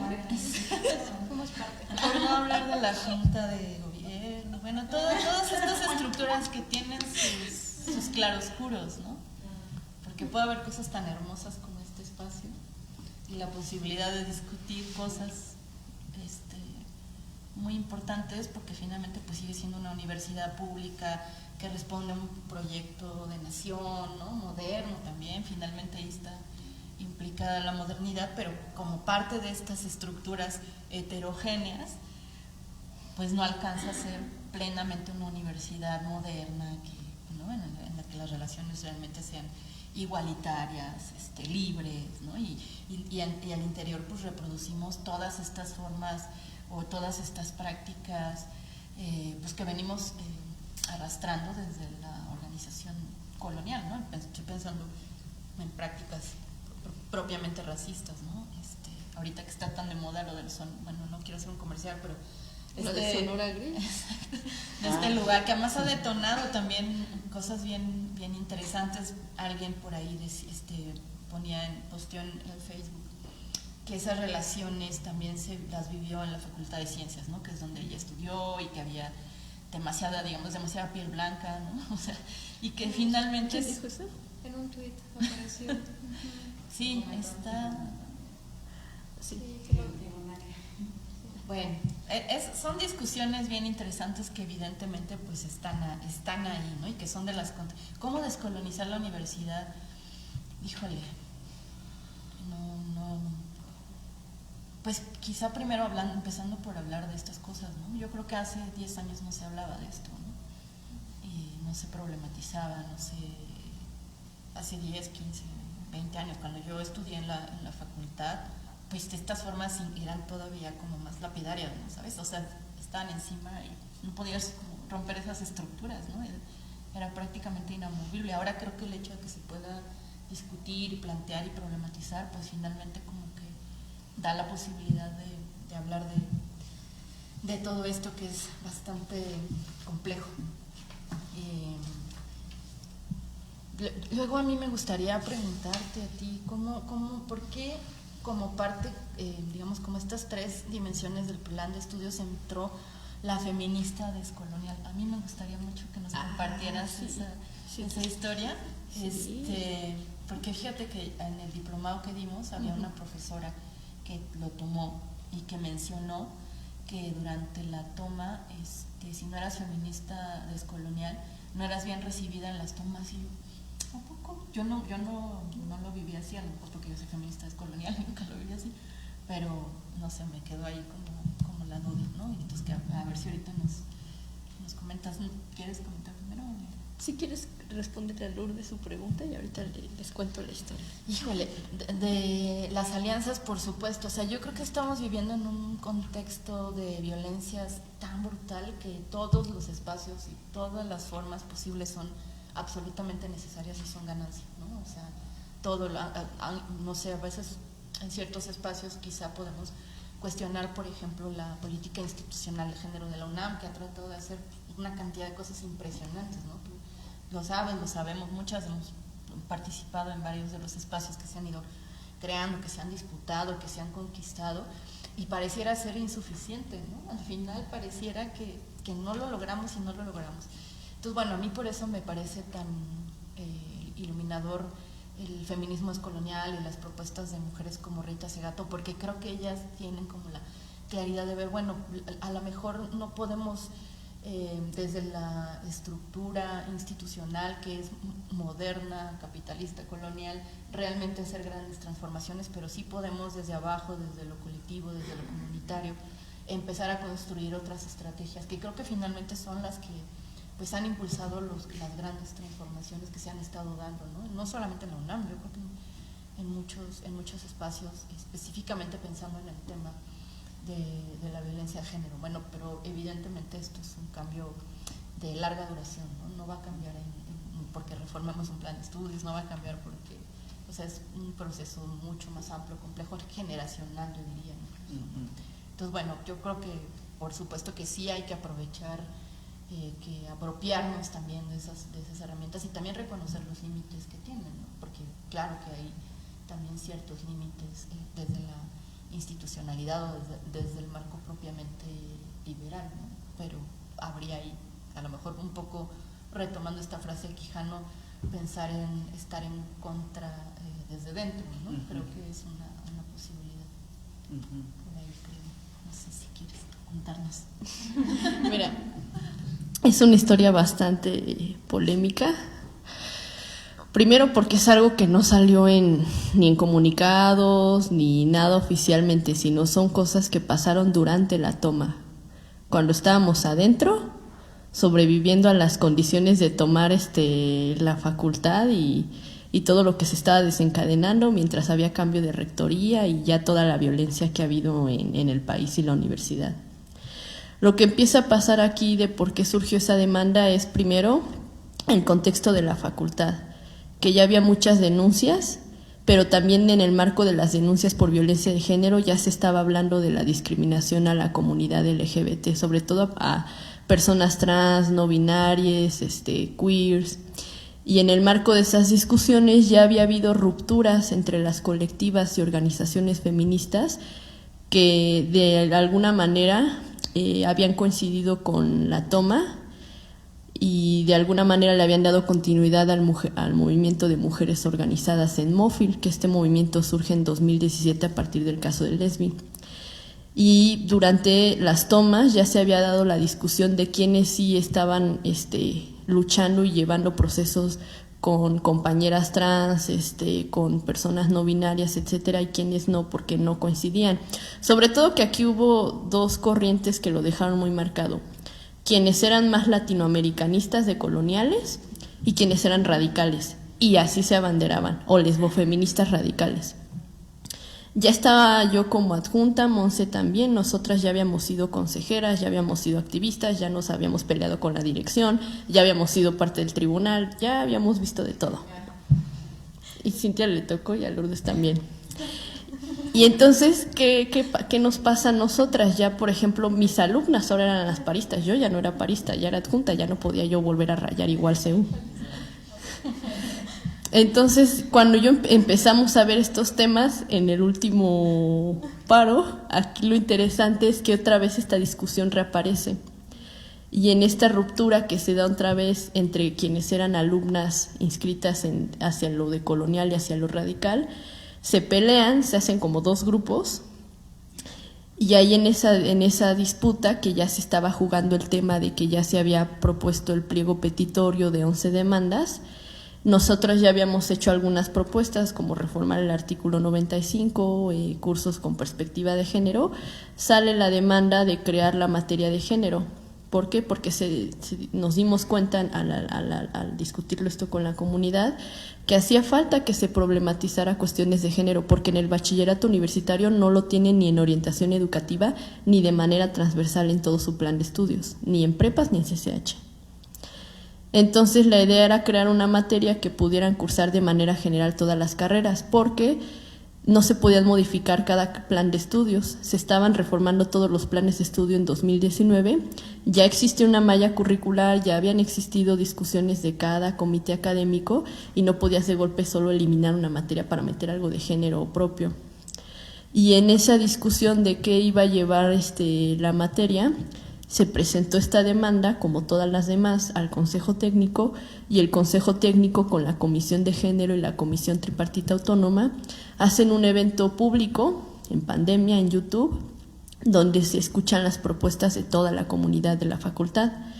A partir de ahí, tanto lo que planteó dentro del movimiento de mujeres organizadas, la corriente que es de Colonial, como la propia comunidad, es que por respeto a los derechos y a no discriminar a la comunidad sexodisidente, no se les podía excluir si se creaba esta materia, y esa perspectiva sí se podía trabajar desde lo de Colonial y ya no solo dejándolo en feminismo crítico, porque justo a mí me enseñaron mis alumnas que no podías discriminar a alguien por su origen de su género, la forma en la que se identificaba, si esa forma en la que se identificaba era contrario al orden binario que hemos conocido, porque solo habíamos hablado de este conflicto entre hombres y mujeres y dónde quedaban los demás géneros o las disidencias en este caso. Y en ese sentido, pensarlo en lo de Colonial era entender cómo una concepción del género que venía del orden binario, que venía de lo eurocéntrico, se seguía imponiendo en la universidad y se seguía haciendo no solo en los planes de estudio, sino en la forma en que cotidianamente nos relacionamos, lo que en pedagogía le llamamos el currículum oculto. El cómo te tratan, sí o no, por quién eres, por cómo te vistes, tu color de piel, pero también tu género y tu orientación sexual. Entonces, a partir de ahí ganó más peso esta corriente, que ahora su página se llama Disidencias y Mujeres Organizadas. Se le dio esta perspectiva de colonial y comunitaria, tomando a ciertas autoras como Carol Gilligan y algunas autoras latinoamericanas, justo para romper con que quienes aprendieran de género y de feminismo no lo hicieran desde la concepción tradicional de lo radical, gringo, americano, sino hacerlo desde una concepción latinoamericana y de colonial, dándonos también apertura a recuperar las propuestas teóricas de muchas autoras latinoamericanas. Y hasta la fecha, por cómo se diseñó la materia y cómo la impartimos, tratamos de tocar más las propuestas de autoras mujeres latinoamericanas y ya no tanto americanas o francesas como se había enseñado tradicionalmente el feminismo en la universidad. Y pues ahora eso es lo que ha ganado predominadamente, tanto las políticas universitarias como la materia de género, es decir, a nivel currículum y a nivel política universitaria, coinciden con que ese es el horizonte. Lo de colonial ahora le está dejando un legado a la universidad gracias a la lucha de mujeres organizadas. Sí, ¿alguien más quiere? Uh-huh. Bueno, primero, aquí siempre las felicito, pero Lourdes, Brenda, ¿no? Monse, que han estado ahí al frente de la materia, porque además la materia es maravillosa, ¿no? Decir que todas las profesoras suben material, es un material compartido, se decide, ¿no? que es útil, y que las primeras generaciones, bueno, donde tuve el gusto de dar clases, fueron muy gratificantes, ¿no? Entonces siempre las felicito. Y en público, bueno, contar que estamos planeando un evento para noviembre sobre el tema del paro y etcétera. Y un poco también las respuestas, ¿no? Me generaron algunas ideas para ver si esto puede hacer algún sentido. Cuando se preguntaba cómo descolonizar la universidad, bueno, esto de cambiar los contenidos es una forma no clara, pero quizá también pensar en, bueno, eso no sé cómo se podría hacer, ¿no? Anular grupos de poder, eso también hay que, ¿no? Ponerlo en la mesa. una democratización no solo de el estudio, sino también de quién tiene acceso a la investigación, a la enseñanza. Creo que también es un trabajo ahí que queda pendiente si queremos a la universidad y queremos algo ahí, ¿no? Y que es un tema súper incómodo, pero creo que hay que mencionarlo. Un poco lo digo también porque yo ya estoy fuera. En fin, ¿no? Pero sí hay que mencionarlo, ¿no? También el tema de las clases, los colores de piel, los tonos de piel y las jerarquías, ¿no? Y un poco me encantó que Verónica mencionara el tema de la teoría de la dependencia, porque yo creo que es una tradición que casi no se menciona, ¿no? Justo hace poco en un seminario que tenemos que se llama Crisis y Contradicción, donde vemos marxismos y marxismos críticos, tuvimos la fortuna de invitar a Adrián Sotelo y nos dio un panorama tan importante y sobre todo cómo… sí, se cayó, bueno. Cómo hay aquí como bueno, esto es algo que también te quiero preguntar, Verónica, ¿cómo ves esta tensión tan fuerte entre lo postcolonial y lo decolonial? Porque creo que ahí hay un hilo, ¿no? Lo que se ha hecho en América Latina, a diferencia de los estudios postcoloniales que miran también los procesos de conquista en otra época y en otros procesos que no necesariamente tienen en el centro el capitalismo, cómo es que han generado un punto de vista muy crítico. Y esto porque, ¿no? A partir de lo que mencionabas de cómo pensar este capitalismo colonial, ¿no? Esta sociedad en América Latina que no solamente es o está constituida por ¿no?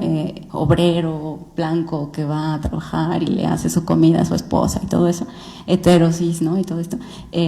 ¿Cómo es que en verdad también en América Latina coexisten todos estos tipos de trabajo, como lo mencionaba Verónica, semiesclavo, esclavo? Pero a mí me llama mucho la atención porque justo lo que vemos en este seminario que les comento es que hay muchas autoras contemporáneas y autores contemporáneos que están mirando cómo esto también participa del capitalismo del norte global, ¿no? Y si hay como aventajado que nosotros al tener presente justo el no estar en el centro, el no sé, el tener a Mariátegui, el tener a Bolívar Echeverría, el tener a Dussel, aquí, o sea, cómo todo esto nos permite estar un paso adelante para comprender esto que ahora autoras como, no sé, Nancy Fraser, ¿no? O Holmström, todas estas autoras feministas que están diciendo, bueno, el norte global también tiene trabajo semiesclavo y esclavo, ¿no? O Saskia Sassen, diciendo el problema de que no haya una legalización del trabajo en ciertos corporativos, justo en espacios como la frontera, ¿no? Y justo en los espacios que están en alta mar, justo todo eso lo que permite es que no existan condiciones de trabajo, ni siquiera derechos mínimos, ¿no? Entonces, ¿cómo hay una ventaja dentro de esa teoría de la dependencia que ya miraba estructuralmente la dependencia, ¿no? De colonias, imperio, ¿no? O ahora sur global, norte global, pero cómo eso también nos puede ayudar a entender los procesos actuales y cómo son estructuras vigentes, porque un poco algo que se ve y que hemos estado revisando ahora que volvemos un poco a Marx, yo la verdad muy honesta, es un autor que requiere una vida, ¿no? Pero ahí humildemente yo me estoy acercando, y cuando él habla, por ejemplo, de la incorporación de las mujeres al trabajo, ¿no? En estos procesos de mujeres y niños, ¿no? que acontecen en la gran industria, en donde justo esa incorporación hace que el trabajo se abarate y además que ya no sea posible que exista un salario familiar a un proceso previo en el capitalismo, cómo eso es estructural al capitalismo y cómo no es que ahora agreguemos todos estos, ¿no? Como el asunto feminista o el asunto de raza o el asunto, sino que ya es estructural a el capitalismo mismo y que un poco toda esta idea que ha formado mucho Europa sobre el trabajador, ¿no? Y por eso Quijano es muy importante al incluir en las dimensiones, ¿no? Sistemáticamente el plano del trabajo dentro del sistema moderno colonial, es justo que él mira cómo es que ese trabajador, ¿no? Nunca fue así de blanco, así de hetero, así de cis, ¿no? Y que tampoco fue hombre, ¿no? Y eso desde el inicio. Entonces, bueno, todo eso me sugirió lo que comentaban y bueno, ya. Gracias.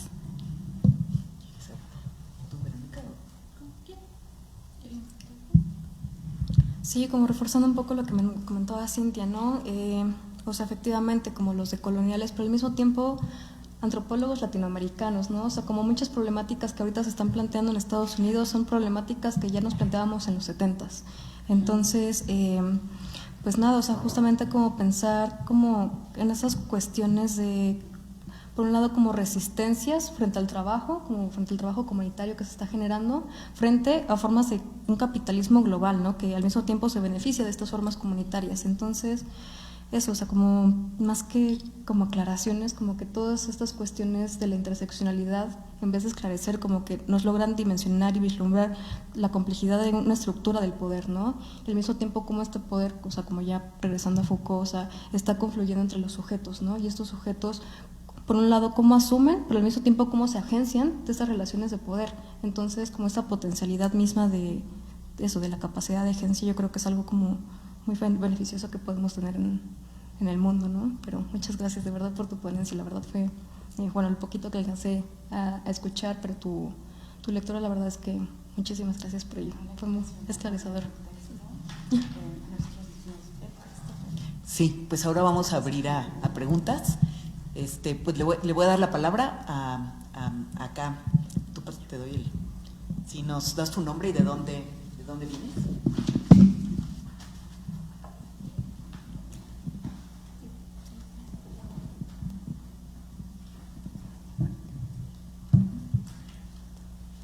Sí, pues muchas gracias, Verónica. Me ha gustado mucho la genealogía que es tuya y que nos compartes. Quizás es una pregunta muy técnica, pero como que a mí no me ha quedado muy claro, ¿no? O sea, por allá de 2016 escribí un ensayo muy chiquito donde yo empezaba como a ver estos temas, ¿no? De lo descolonial, y ahí recuerdo que en el título utilicé el vocablo decolonial, ¿no? Y mi pregunta va por ahí, o sea, si tú consideras que es importante hacer una distinción entre los vocablos decolonial y descolonial, para entonces un profesor me hacía la observación de que decolonial tiene una raíz anglosajona y que lo descolonial pues es precisamente latinoamericano. No sé si hay algo más, si pensar por ejemplo en que lo lingüístico es político, entonces sí rescatar y no hacer un uso indistinto. ¿Tú qué pensarías ahí? Y por otra parte, pues complementando lo que mencionaba Cintia, pensaba en ¿tú qué consideras o los puntos, o sea, has pensado en esto, ¿no? En los que se podría tejer el feminismo descolonial con los feminismos materialistas, autónomos y comunitarios, y ya has pensado en algunos puntos específicos. Yo pensaba que la teoría feminista descolonial nos aporta, por ejemplo, el pensamiento heterárquico, que me parece muy importante, o sea, incluir como en los análisis críticos colonialidad del poder, colonialidad del ser, colonialidad del género, ¿no? O sea, cómo todas estas ontologías y epistemologías de dominación se implican, ¿no? Y se correlacionan en una red infinita y compleja de analizar el poder, ¿no? Y por otra parte, el concepto de cuerpo-territorio. Y bueno, muchas gracias. Soy Montserrat Martínez. Soy egresada de la Facultad de Derecho y también estoy colaborando con el grupo. Gracias y mucho gusto. Aquí es irme un poquito más al histórico. Entonces, de entrada, ¿no? Hay que ver que hay muchos marxismos, está bien dicho, marxismos críticos, y está el marxismo tradicional. Entonces, nada más yo haría una pequeña acotación en cuanto al término campesinado, que se considera dentro del marxismo tradicional, del materialismo histórico, el análisis de clase, ¿sí? Pues es campesinado, tiene una parte que es pequeña burguesía y otra parte que entra dentro del llamado proletariado de servicios, ¿sí? Entonces, una cosa un poquito extraña, un poquito híbrida. Lo segundo, dentro de las estructuras de la historia capitalistas, particularmente en México, veamos hacia Latinoamérica, hay que ubicar cuándo empieza a surgir ese capitalismo. Porque sí, tenemos la clase, por un lado, que crea las estructuras, desde esta perspectiva del marxismo tradicional, nos define dónde se ubican determinados grupos en los modos de producción. Pero también teníamos organizaciones muy particulares, que eran los sistemas de castas, ¿sí? Y esto no tenía necesariamente que ver con las relaciones con estos grupos que producían o a qué clase social pertenecían desde esta perspectiva del marxismo clásico. Entonces tenemos una organización por castas como una clase de organización social, y la otra que deriva justamente por la cuestión de la organización derivada de los sistemas económicos.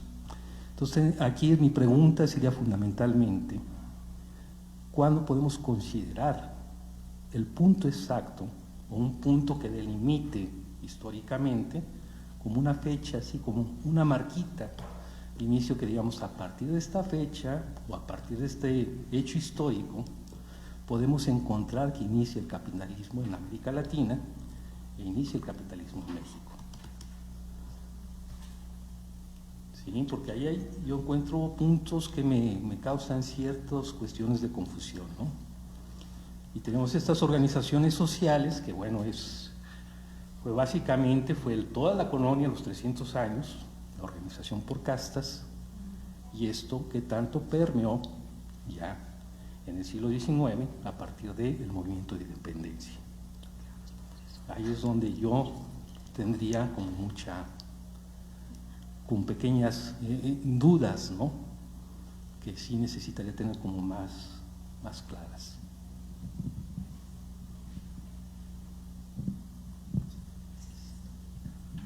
¿Alguien más? Bueno, pues voy a tratar de contestar algunas preguntas, algunas de las derivas de las preguntas que me acaban de hacer. Muchas gracias por plantear estas inquietudes. Primero, Montserrat, sí, la discusión de si lo decolonial y lo descolonial, pues sí, también tiene ahí como su propia genealogía. Por ejemplo, yo formo parte de la red de feminismos descoloniales desde hace 14 años, que es más o menos cuando se crea la red, y yo tuve la posibilidad de que cuando estaba en Bolivia se estaba formando ya también una red de tipo similar a iniciativa de María Lugones, ¿no? Ella hace esta convocatoria en algunos países de América Latina de que se creen pequeños nodos de la discusión ya propiamente del feminismo descolonial, ¿no? Y cuando regreso a México, la que entonces era mi cotutora de tesis, Márgara Millán, ya estaba formando junto con Silvia Marcos el nodo, digamos, de México, que bueno, ahí tiene como también su historia muy particular. No sé si cuando estuvo Márgara les habrá contado un poco esto, pero ahí en ese momento, o unos pocos años después, empezó como a hacerse muy fuerte la crítica de lo decolonial, ¿no? Y el principal argumento era que la mayoría de los autores que participaban de esta red eran latinoamericanos que trabajaban en las universidades de Norteamérica, ¿no? Entonces, bueno, decían que cómo era posible que ellos hablaran de colonialidad cuando ellos estaban en las universidades del imperio, ¿no? Que había ahí como una reproducción de relaciones coloniales, ¿no? Recuerdo específicamente el artículo de Estela Fernández Nadal, donde va a ser como este punteo, ¿no? Estas críticas muy importantes. Y bueno, también Silvia Rivera Cusicanqui, ¿no? Hace una crítica muy importante a Miñolo y a Quijano, diciendo, bueno, yo los leía desde los 70s, 80s y ellos, y ya desde entonces, por ejemplo, en Bolivia ya se estaba hablando de colonialismo interno, de raza, de procesos de racialización, y la red Modernidad Colonialidad lo está presentando como algo novedoso, ¿no? Cuando en realidad es una preocupación que ha estado siempre presente en el pensamiento latinoamericano, ¿no? Entonces, en esa coyuntura en la que empiezan como estas fuertes discusiones críticas sobre si lo de colonial es una moda, es una imposición de nueva cuenta de la academia norteamericana o de cómo posicionarnos, encontramos que para la red de feminismos era importante hacer una diferenciación, ¿no?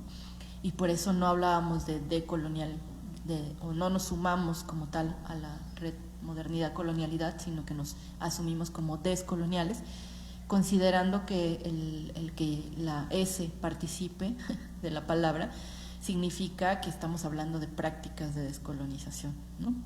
tratando un poco como de distanciarnos también críticamente, ¿no? Y después siguiendo esta frase que Silvia después va a plantear, Rivera Cusicanqui, de lo poscolonial es un deseo, lo decolonial es una moda y lo descolonial es una práctica, ¿no? Y que no se puede hacer crítica descolonial sin una práctica descolonial, ¿no? O sea, pensando un poco desde ese lugar, asumiendo nuestro posicionamiento feminista descolonial desde ahí, ¿no? Entendiéndolo siempre como una práctica que cuestiona estas estructuras de dominación, ¿no? Pensando incluso si lo decolonial llega a ser una estructura que también reproduce ciertas prácticas, ¿no?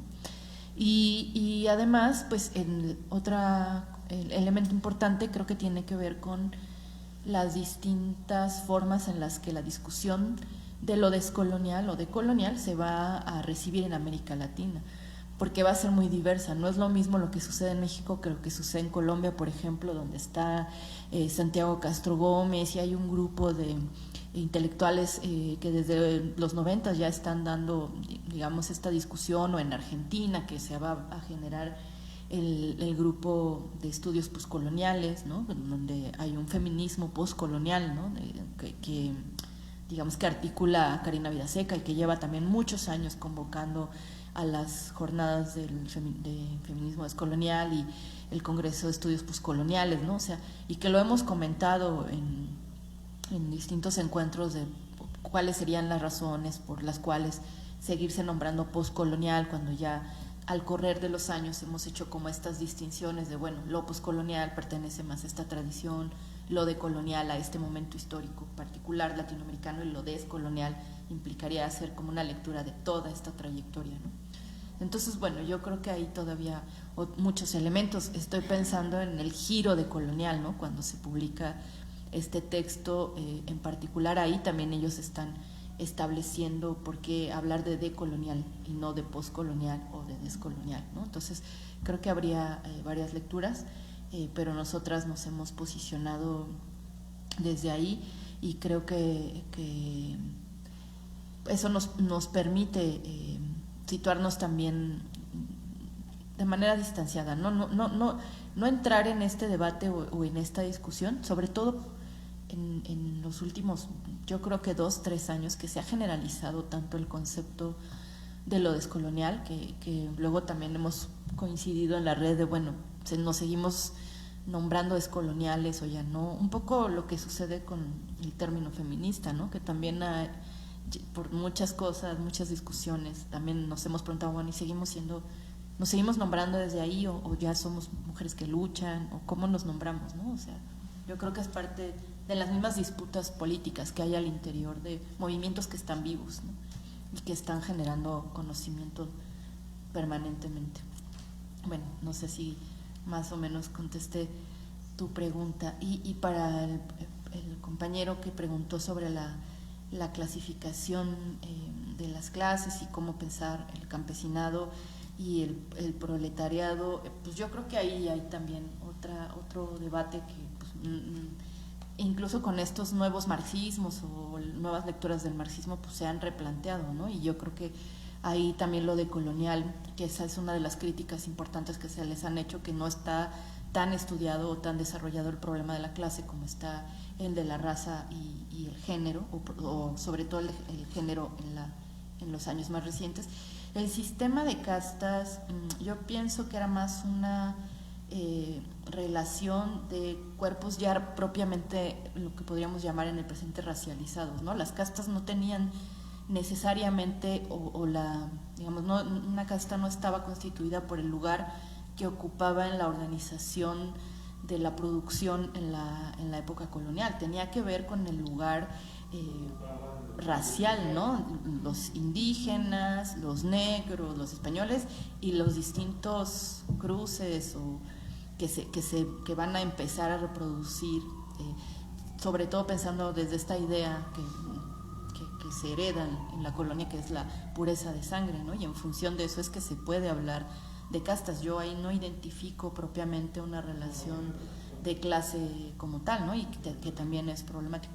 Pero sí hay ciertos sujetos que por esta posición van a estar mucho más vinculados a cierto tipo de trabajos. Por ejemplo, los sujetos indígenas que estaban organizados o que realizaban el trabajo servil, o que realizaban el trabajo en las minas, o que realizaban el trabajo en las plantaciones, distinto a los negros que eran traídos de África y que trabajaban en las plantaciones, o sea, que realizaban ciertos trabajos muy particulares. Entonces yo creo que algo que distingue las relaciones sociales de producción en América Latina es que los cruces son distintos y que van más allá de solamente la relación económico-productiva, ¿no? O sea, tiene que ver también con una relación, pues sí, social y racializada, ya.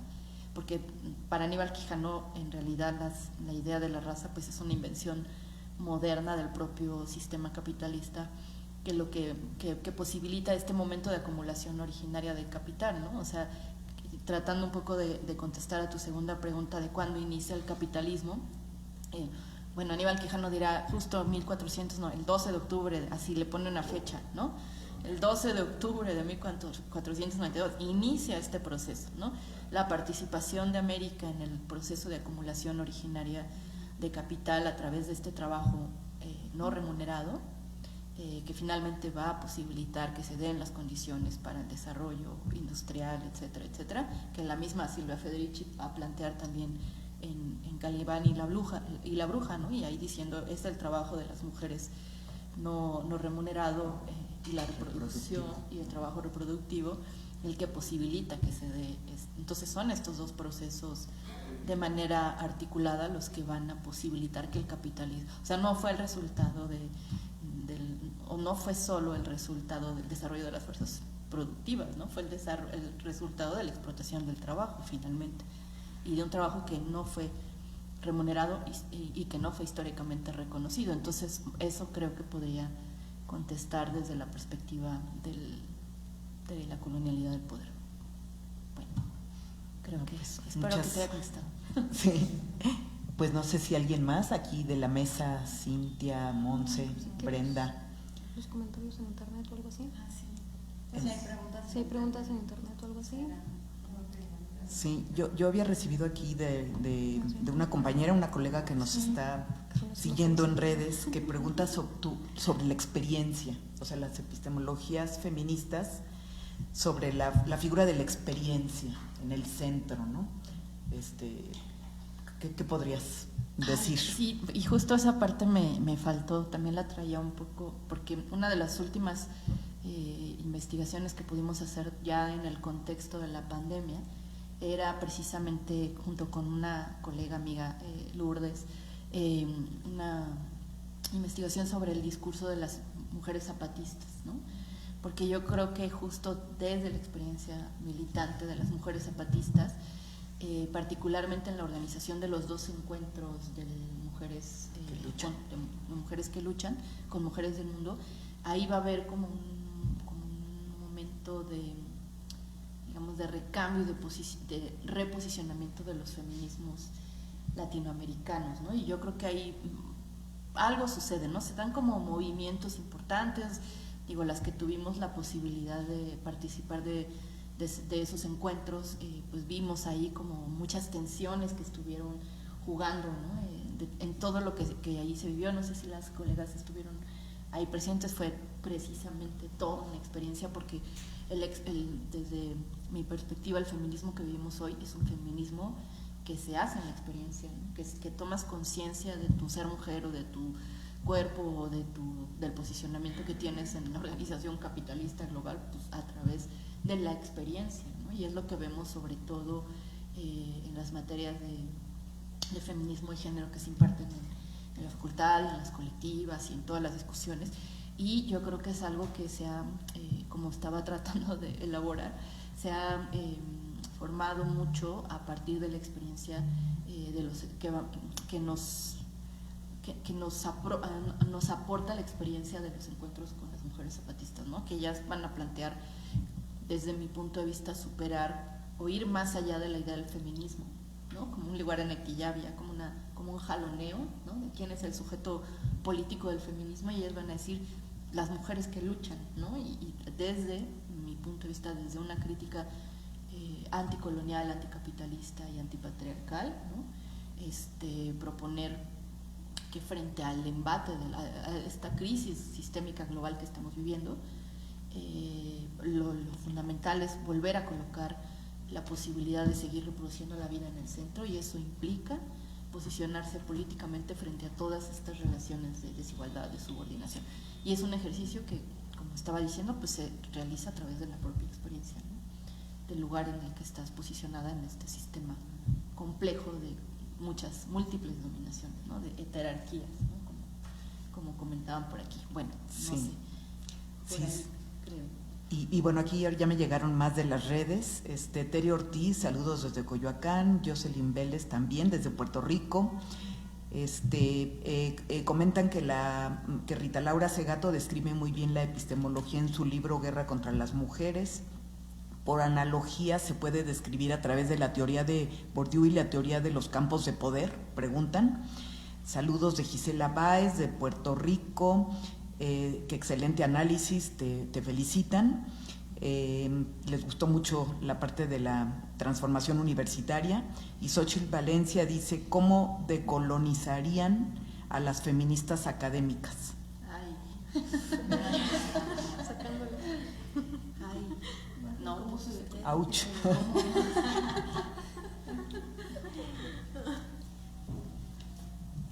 Tomando las facultades. ¿Podemos responder eso si quieres?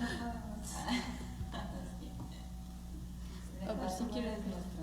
Nuestra representante. ¿Cómo decolonizamos a las académicas? ¿Cómo decolonizar a las feministas académicas? ¿Las qué, perdón? A las feministas académicas. ¿Cómo las decolonizas? Híjole, esa discusión sí la hemos tenido entre alumnas colectivas.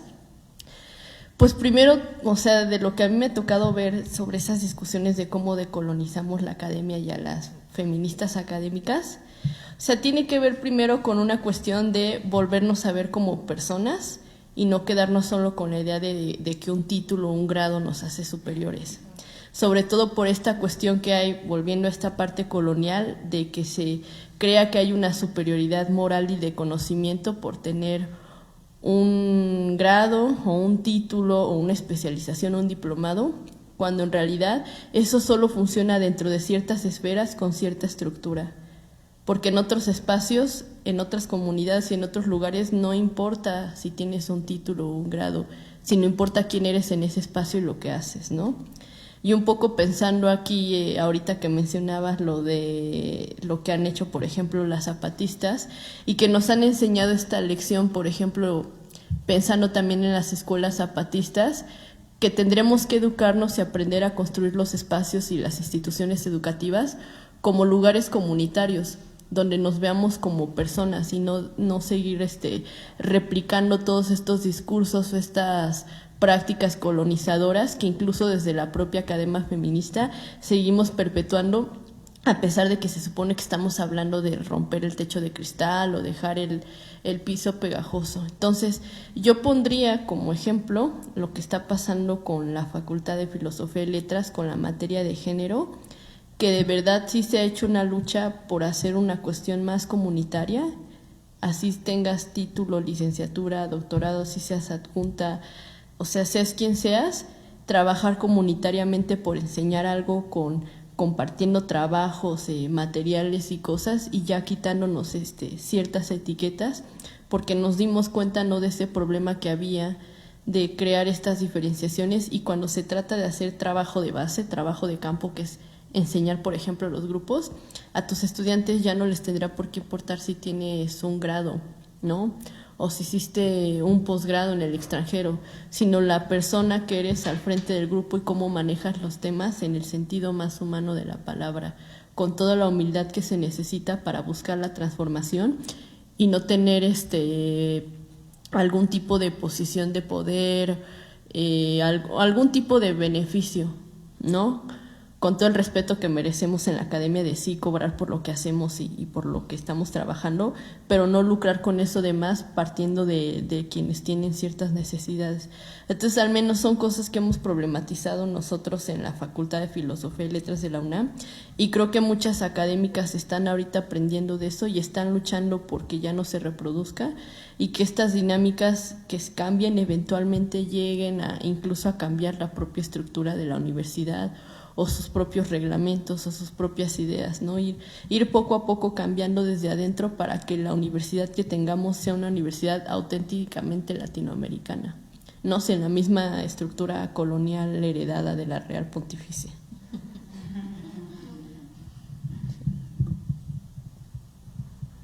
Bueno, primero creo que debe de haber una voluntad de diálogo, ¿no? O sea, si de plano las feministas, no, o sea, académicas no se quieren decolonizar, pues no hay mucho que hacer. Pero bueno, o sea, como partir de justamente esa horizontalidad y ese trabajo comunitario creo que es sumamente importante, ¿no? O sea, yo recuerdo como en uno de estos diálogos que hicimos entre consejo técnico, quienes pudimos asistir, que todas fuimos mujeres, en realidad, muchas académicas de la universidad, y chicas que habían levantado denuncias ante tribunal universitario por violencia de género, pues algo muy impactante, ¿no? Que dijo una chica, se dirigió a una de estas académicas y les dijo: tú y yo no somos iguales, o sea, estás pretendiendo que tengamos las mismas problemáticas cuando en realidad no es así, o sea, tú no tienes que caminar por el metro todos los días, tú no vives el acoso todos los días, tú no vives una relación de poder dentro de la institución, ¿no? Entonces, pues creo que partir también de esas diferencias es algo fundamental, pero al mismo tiempo con esta voluntad de diálogo y de transformación. O sea, es decir, sí estamos ocupando como académicas un espacio de poder, pero no significa que por eso tengamos que reproducir prácticas que violenten a otros seres humanos, ¿no? Entonces, creo que para mí eso es como lo fundamental, o sea, ver a la otra persona como un ser humano que tiene su propia experiencia, pero ser capaces de escuchar, ¿no? Tener una escucha empática y activa, y a partir de eso ocupar esos espacios de poder, o sea, participar dentro de la estructura misma estando en contra, ¿no? Como lo mencionabas. Entonces, creo que eso es lo fundamental. Gracias. Gracias. Primero, como feminista académica, les pido que nos tengan paciencia. Estamos mejorándonos todo el tiempo. Pero me acuerdo de dos cosas de Francesca Argalo en su libro Ideas Feministas Latinoamericanas, diciendo: citar es un acto político. Y que creo que tiene que ver, y me acordé también de un libro que está haciendo una colega que se llama Fanny del Río, sobre las filósofas mujeres, ¿no? Pensando en mi área, ¿no? Y ella cuenta que cuando entrevista a personajes de la talla, ¿no?, de nuestras profesoras de la facultad, ¿no?, siempre le dicen: ay, pero ¿cómo estás haciendo un libro sobre mujeres filósofas y dónde las encuentras?, ¿no? Pero que tiene que ver que no hay una confianza en las capacidades que tenemos de ser autoras y de tomarnos en serio a la colega de al lado y leernos y escucharnos y comentarnos y generar comunidad, ¿no? Como decía Monse, que tiene que ver con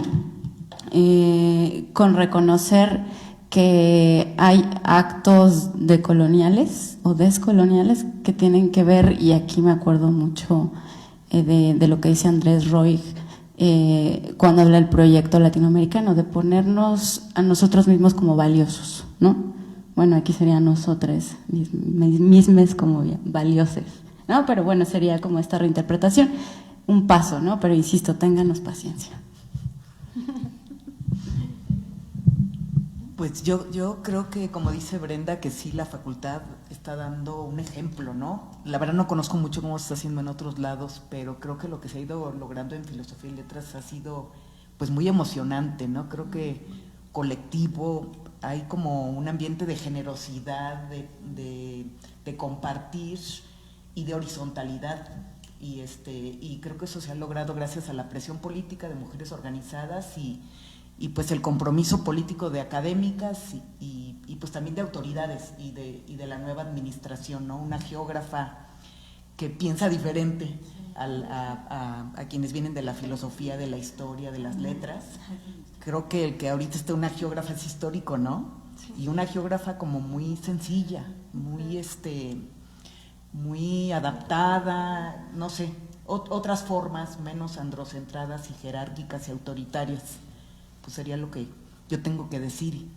Pues si quieres ya unas últimas ideas. Unas últimas, yo creo que implicándonos, ¿no? O sea, pensando en que pues este es un ejercicio cotidiano, o sea, todos estamos imbuidos en esta matriz colonial, ¿no? Y realizamos prácticas cotidianas desde ahí, ¿no? A lo mejor en la academia nos cuidamos mucho y somos muy políticamente correctos, pero a lo mejor en otros espacios reproducimos esas prácticas, ¿no?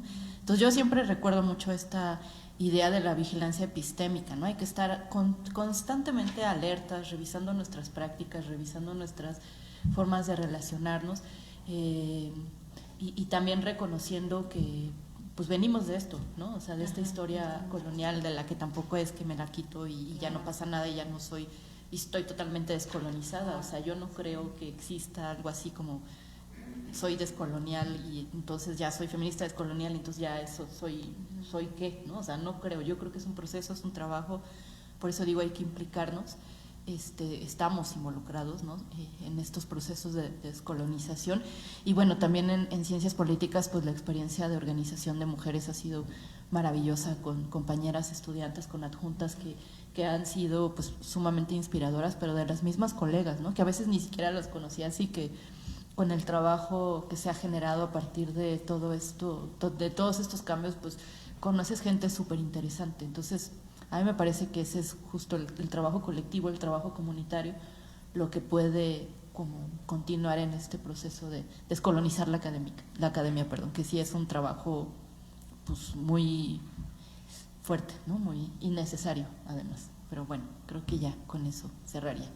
Sí, no, pues ha sido un gusto tenerte aquí. Verónica, muchísimas gracias por haber aceptado dialogar en este espacio, como dices, diferente, ¿no? Aunque sigue siendo parte de la UNAM, pero bueno, es un museo que tiene 12 años, 15 años, ya no me acuerdo, pero sigue siendo parte de la UNAM, ¿no? Y que nos abre las puertas para discutir cada mes y pues les agradezco mucho a Cintia, a Montse, a Brenda, a todo el grupo de Feminismos Críticos de las Colonialidades, a Montserrat Martínez también, y pues nos vemos, igual a Fernando Vélez, a Fer Vélez, qué bueno que estás acá, y nos vemos el próximo mes. Nos estamos reuniendo el primer sábado de cada mes, que no me acuerdo qué día cae, pero ya verán los carteles en las redes del museo.